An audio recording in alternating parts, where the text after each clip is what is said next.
به نام خداوند بخشنده مهربان. ابولهب کیست و قرآن درباره او چی میگوید؟ عبدالعزی ابن عبدالمطلب، مشهور به ابولهب، عمکی پیامبر اسلام حضرت محمد صلی الله علیه و آله و سلم و از سرسخت‌ترین دشمنان پیامبر صلی الله علیه و آله و سلم بود. ابولهب و همسرش جمیل پیامبر صلی الله علیه و آله و سلم را بسیار آزار دادند و در مخالفت با اسلام از هیچ کوشش فروگذار نکردند. به همین جهت سوره مسد در مذمت رفتارهای او و همسرش نازل شد و قرآن عاقبت او را اینگونه بیان کرد: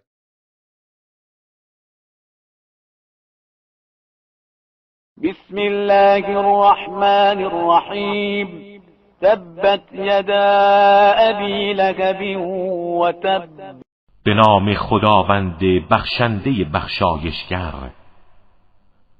بریده باد هر دو دست ابولهب. ما اغنى عنه ماله و ما کسب. هرگز مال و ثروتش و آنچه را به دست آورد به حالش سودی نبخشید. سیصلی نارا ذات لهب. و به زودی وارد آتشی شعله ور و پرلهیب می شود. و امرأته حمالة الحطب. و نیز همسرش در حالی که هیزم کش است، فی جیدها حبل من مسد. و در گردنش طنابی است از لیف خرما.